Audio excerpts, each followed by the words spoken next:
वकील बहू। जनक पेशे से एक बहुत अच्छी वकील थी, लेकिन कहते हैं ना, बहू कितनी भी बड़ी तोप क्यों ना हो, सास के सामने तो भीगी बिल्ली ही होती है। अरे जनक, क्या बात है? आज रोटी नहीं मिली अभी तक। ये तेरा कोर्ट नहीं है जो आज फैसला ना हुआ तो कल की तारीख मिल जाए। रोटी तो रोज वक्त में चाहिए। हाँ। माँ जी, रोटी तो कब की बन गई। मैंने आपको कहा तो खाना खाने के लिए, आपने शायद सुना नहीं होगा। ओहो हो, जज नहीं हूं मैं तेरे कोर्ट की, सास हूं सास। कोई दलील फालतू की मत देना यहाँ। बहुत जानती हूं मैं इन वकीलों को। अपनी बात ऊपर रखने के लिए झूठ बोलने में जरा भी नहीं सोचते। तभी वहां जनक के ससुर आ जाते हैं।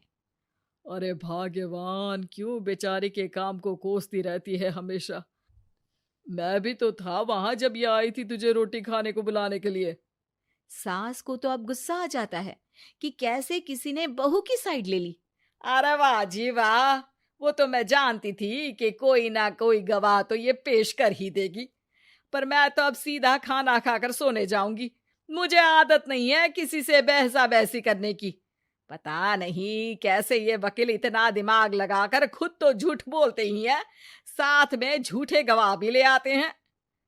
जनक को सास के ताने सुनने की अब आदत सी पड़ जाती है। एक दिन जनक वकील की ड्रेस पर काला कोट पहनकर कोर्ट के लिए निकल ही रही होती है कि अरे कहाँ चली काला कौवा बनकर?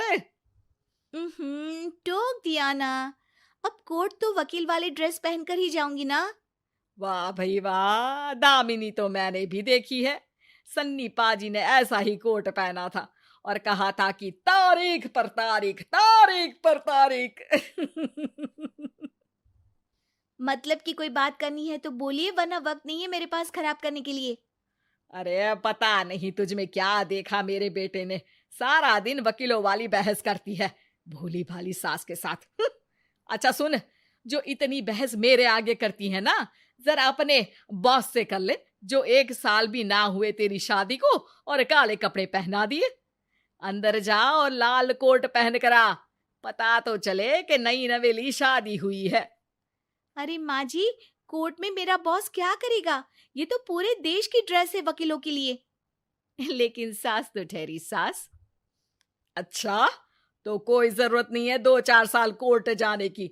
शादी थोड़ी पुरानी हो जाए तब इजाजत दे दूंगी मैं तुझे काले कपड़े पहनने की। अब क्या था, मन मारकर जनक को लाल रंग का कोट पहनकर कोर्ट जाना पड़ता है। उसके जाने के बाद आहा, बढ़िया, ये पूरे देश की ड्रेस की बात करने वाली। अरे पहना दिया ना लाल कोट। अब सास आए दिन या तो जनक को उसके काम का ताना देती, या फिर उसका काम छुड़वा देने की धमकी। तंग आकर एक दिन जनक पति से कहती है, मैं सोच रही हूँ कि कोर्ट जाना बंद ही कर दूं। अरे क्यों यार, इतना अच्छा करियर है, क्यों छोड़ने की सोच रही हो? अरे लाल रंग का कोट पहनकर जाना पड़ता है।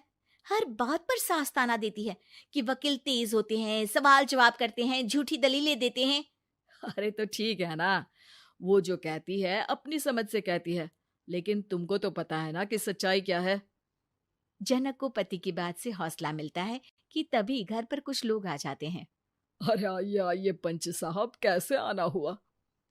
अरे भाई साहब, सुना है कि आपकी बहू वकील है। तभी वहां सास आ जाती है। हाँ है तो, लेकिन क्या हुआ? फिर कहीं बहस कराई क्या? अरे हम तो खुद दुखी है उसके व्यवहार से। अरे भाभी जी, आपको तो पूरा मोहल्ला जानता है कि आप कितना बोलती है। फिर हम यहाँ बहू रानी की कोई शिकायत नहीं, बल्कि अपनी परेशानी लेकर आए हैं। ससुर जी खुश हो जाते हैं। हाँ हाँ, मैं भी बहू को बुलाता हूँ। जनक वहां आती है, सबको नमस्ते करके बैठ जाती है। बहू रानी, हमारे गांव में बड़ी मुसीबत आ गई है। अब तो पूरे गांव की जिम्मेदारी मानो तुम्हारे कंधों पर है। अरे ना ना, इससे तो घर की जिम्मेदारी पूरी नहीं होती, ये गांव की जिम्मेदारी क्या लेगी? भाभी जी, आप चुप हो जाओ। यहाँ पढ़े लिखे लोगों की बात हो रही है। आप जाओ, जरा रसोई से सबके लिए चाय लेकर आओ। मैं कॉफी लूंगी। हाँ हाँ, वकील साहिबा के लिए कॉफी। सास सर पैर सब पटक कर वहां से निकल जाती है। बहू, गांव में पानी नहीं आ रहा है, पड़ोसी राज्य ने हमारा पानी रोक रखा है। इसका मामला तो बड़े कोर्ट में चलेगा पंच जी, लेकिन ऐसा क्यों? वो राज्य हम लोगों से पानी के पैसे मांग रहा है। अब आधे गांव में पानी की सप्लाई खत्म हो गई है बहुरानी। अच्छा पंच साहब, बात गांव की है तो मैं जरूर केस लड़ूंगी। यहाँ एक बार फिर सास की एंट्री हो जाती है। अरे वाह जी वाह, ये काम करवा लो आप हमारी बहू से, बहुत अच्छा करती है। मैं हूं सीधी सादी सास। इस लड़की ने कैसे लड़ लड़ कर मुझे साइड कर रखा है, ये तो अब आपको पता चल ही जाएगा। अरे भाभी जी, आपकी आवाज तो पूरे गांव को सुनाई पड़ती है जब आप बहू रानी को सुंदर वचन सुना रही होती हैं। अरे वकील बहू मिली है, फक्र करो फक्र। हाँ जी हाँ, सारी फकर तो हम लोग ही करें। खैर, अब जो केस लड़ेगी और पानी गांव में आ जाता है तो पंच साहब लिख कर देना होगा कि हैंड पाइप में सबसे पहले मेरी बाल्टी और घड़ा भरेगा।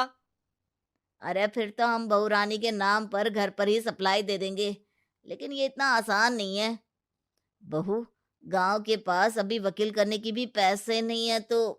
अरे पंच साहब, ये मेरे गांव का मामला है, मैं आपसे एक भी पैसा नहीं लूंगी।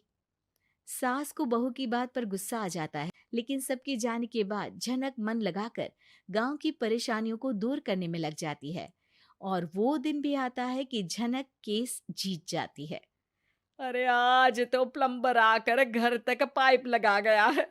खुश हो जाओ, मेरे कारण तुम लोगों को घर के अंदर ही पानी मिल जाएगा।